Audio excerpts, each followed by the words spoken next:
That is everything I have for you today. I am going to introduce to you Candice Bennatt, who is going to talk to you about her experience and her support for the cause. Thank you, Beth. Hi, I'm Candice Bennatt, your Miss Louisiana USA 2015. I'm actually here today because my law school, I'm a first-year law school student at Loyola College of Law, allowed me to reschedule my final exam for this extremely important cause that's near and dear to my heart. When I was 16 years old, I was a victim. I was a victim of dating abuse. I started dating someone, I fell in love with him, or so I thought, as every high school young girl thinks, and he began to mentally manipulate me and abuse me physically. The one day I decided to walk away was the day that my life was really on the line.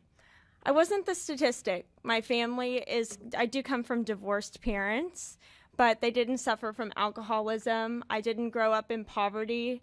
But it happened to me, and if it can happen to me, it can happen to every single young girl. It can happen to males, and this is something that is just clearly surpassed by today's society because people don't talk about it.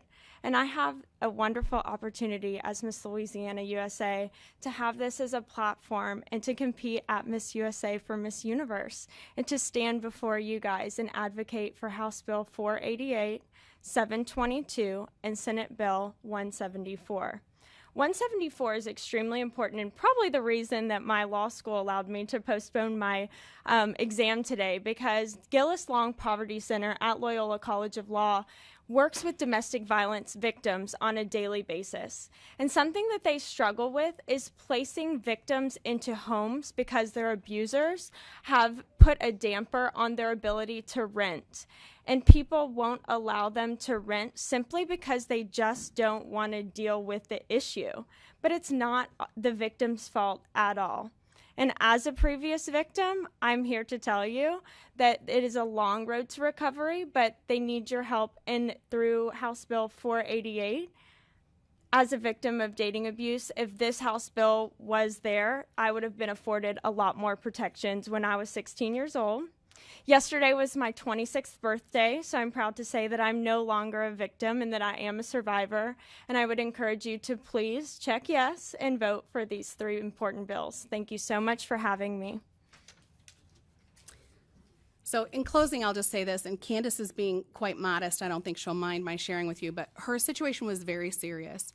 Her eardrum was ruptured, her jaw was fractured, and she will sometimes say when she's speaking with victims and people in public, she'll say, one of the effects of this was that I never believed I was beautiful.